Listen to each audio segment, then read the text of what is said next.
benn femme bu ngi jëloo kër. mu ne daf ñu sopp nee naa ko maag Pa Moussa dinañ dem nuyu ko. incha allah waaw suñ benn yaay la mu ngi fii à côté barki dem dama toog rek benn kilifa woo ma xaw ma ko sax. mu ne ma dafa doon wut sama numéro. donc depuis moom ci sëñ Saliou ba tey moom mooy seggal xalif bi café moo koy defal sax ndékki. mu ne moom xaw ma woon waaye wut na sama numéro te bis bu nekk day jóg di ma jàngal. téeméeri yaasin ak benn xam nga man lim boobu sax xaw ma signifié xam nga ku toog wax la loolu damay bañ a wax turam te kilifa la te bëri na ñoo xamante ni moo tax ñun dañuy sant yàlla parce que ëpp ñu fi kenn xam-xam xamuñu lu nit ñi xamul mais ñoo mujj nekk ay ndaw et pour la première fois d'habitude da nga doon gis ay mag ñooy ñëw mais ñun depuis des années ñuy ñëw di wax suñu xalaat parfois à nos risques et périls gis nga yaa ngi wax Dame Mbodj dañ dul wax rek man bis ñëw na ma dawal sama oto ñu wekki pono yëpp barke alxuraan boulon yi déggoo li ma la wax boulon yëpp lañ ma wekkiloo parce que sama oto bi bu nekk day am juróom ñu dindi bu nekk ba mu des benn ndimbalu yàlla damay dawal rek pono yi wekkeeku te mënoon naa ci faatu xam nga am na fu ñu tolloon foo xam ni yàlla rek moo ñu doon musal kaso mënoon nañ ci fekk mënoon nañ ñoo dab dóor ñu ay marto mënoon nañ ñoo rey wala leneen am ci mais engagement bi ñu jël tax na boo jëlee engagement ngir sa dëkk ngir dëgg ngir sa réew da ngay jàpp ni lu la ci fekk mooy loolu parce que li ngay def jaral na la ko te à tes risques et périls donc loolu du sant yàlla rek am na sax ñu taxaw di la saaga c'est pas un problème parce que ñun ñoon jël sur la place publique émettre ay opinion et puis sant yàlla bu fekkee ni am na ñu la bëgg ñi la bañ sax ñi la bëgg rek war naa tax nga daw ba de moo tax ñoom ñëpp dem leen di delloo ñu kal d'accord Pa Moussa mii man rek la bëgg man lay topp waxuloo ko. Pa Moussa yow lay topp. alors Pa Moussa. donc maa ngi nuyu Fifi ak ñëpp waaw. alors Fifi Gueye sa yóbbante egg na alors Pa Moussa. waxul loolu la. arrestation. mais madame mais moom bu dee bëgg moom madame laa bëgg moom. loolu la yàlla dogal. mais nga ne bëgg yi dafa bëri façon ba pare. waaw bëgg de yow yaa ni nag maa bëgg. mais bokkul. waaw bëgg bi nga bëgg sa yaay bokkul ak bëgg bi nga bëgg sa jabar par exemple da ngaa bëgg ñu waxtaane mën la neex mën nañ ko waxtaane lan bëgg nga rek mooy après ñu bàyyi après li ci def dinañ ko la jël. non sama bëgg moom am naa ko ma ko jox ba pare. da ngay bañ Pa Moussa da lay dugal de. gars yi teg la ci salon bi ne la doo dugg si. xam nga doo reer. yooyu quoi coow lu jëm mën nañ ko gérer. non man de célibataire gi dama cee yàgg man am problème rek ci rek ñëw sax mën naa kaa dóor wala poñse. doo signé. sa yoon new si. bon est-ce que c'est le poli. kay Fifi. non multi laay si. espoir dafa yaatu de Fifi. mën na jógee prison 10 jours. yow xaaral dem ni Samba Ndong. si tu continues comme ça moi je sors du plateau.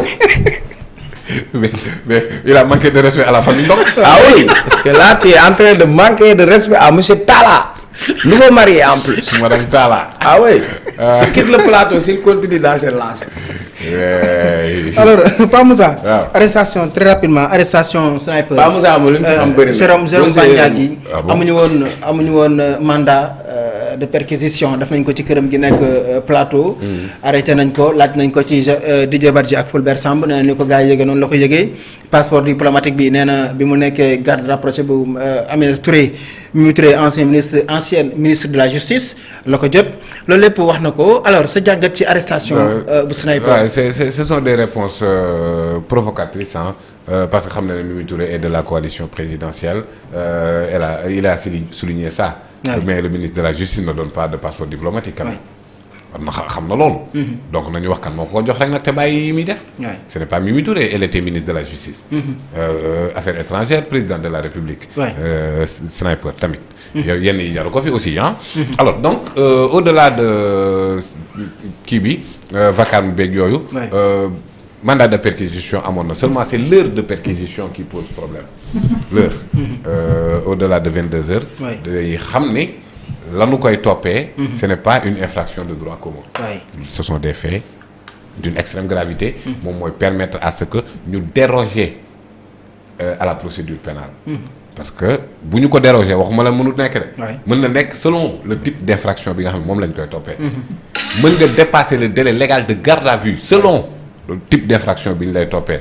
mën nga it jéggi heure perquisition et visite domiciliaire. selon l'heure la gravité selon l'infraction. donc kon ce n'est pas illégal du tout tout dépend ci li nga xamante ne moom lañ koy toppee. Maintenant effectivement xam nga ci mbir mii nii heureusement que le président Diomaye bale na lu bari ci police balaa lii di xew. Sinon mbir mi doonul mujjee fenn. doonul woon mujjee fenn parce que en fait ce qui est clair mooy il collaborait avec certaines takk der. da doon collaborer ak ñoom. alors donc ña ngay collaborer après ñëw war a mën a enquête ci yow day compliqué. donc heureusement que bale bi jaar na fa. te it il a été cité, je ne dis pas qu'il est coupable ou non, mais il a été cité plusieurs fois ci affaire Fulbert Sambou ak Didier Badji. Alors dëgg la ku c'est une personnalité très polémique. À un certain moment donné on a beaucoup parlé de lui parce que sniper rek bu ñu la ko tuddee. waaye ak yeneen. amoon na fi numéro 9 ba bul fàtte sur l'autoroute à péage. donc kon ki nga xamante ne moom dem na ba l'opinion wala même sax ñi doon collaborer ak moom. t'appelle sniper. Abdou Khadre sniper quoi sniper. c'est un tireur d'élite. On n'est pas en guerre là. bul fàtte. riwaanal kase bi tuuti mais moom la surnom la rek. oui jili dañ lay surnommé ah. waaw Cheikh Oumar moom voilà am na xadar waaye. kenn de c'est-à-dire surnom tamit am na lu muy firndeel quoi. mais bon bref. man sama bés benn la leen la woon. tu vois. boo bëgg de dama ko bëggoon de bi mu déggee ne Fane damaa jooy de. waaw ñaanal ko. tu vois donc surnom yooyu am na lu muy révélé. mais bon. jàpp naa ne it son arrestation c'est man li ma ci importé c'est moins sa condamnation que les révélations de l'enquête. jàpp naa ne c'est une mine d'information. moom sniper. et ak lu mënti xew. il ne va pas tomber seul. ak lu mënti xew il ne va pas tomber seul. du daanu moom kese suy daanu. du dem moom kese. déedéet donc enquête la ci loxo yoon la nekk. je ne suis pas dans l'enquête je ne suis pas dans le secret des dieux.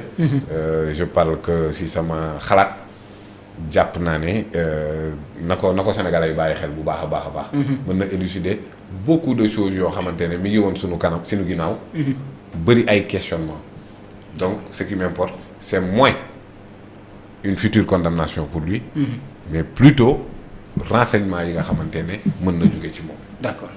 Alors jot nañ benn information selon Ngoné Saliou mu ne Lat Diop a été placé en garde à vue gannaaw audition bi nga xam ni amoon na depuis ce matin ba léegi 10 heures la ñu ko convoqué woon division des investigations criminelles placé nañ ko en garde à vue ci ñaari dossiers itam njort na ni ci loolu lañ ko doon laaj mu di gestion bi nga xam ni amoon na ko ca loterie sénégalaise waaye itam ak mbirum ki nga xam ni moo di sniper moom lañ doon waxtaane alors Pape Moussa ci yow laay commencé en tant que présomption de bonne foi pour Ngoné Saliou li mu wax dama koy gëm jusqu'à preuve du contraire parce que je connais son engagement aussi pour informer les Sénégalais moomu bref xam nga li laa doon wax la Diop it fi ministre te gars yi dañ naa woy ministre haute cour de justice lañ koy kiiwee il faut faire attention ministre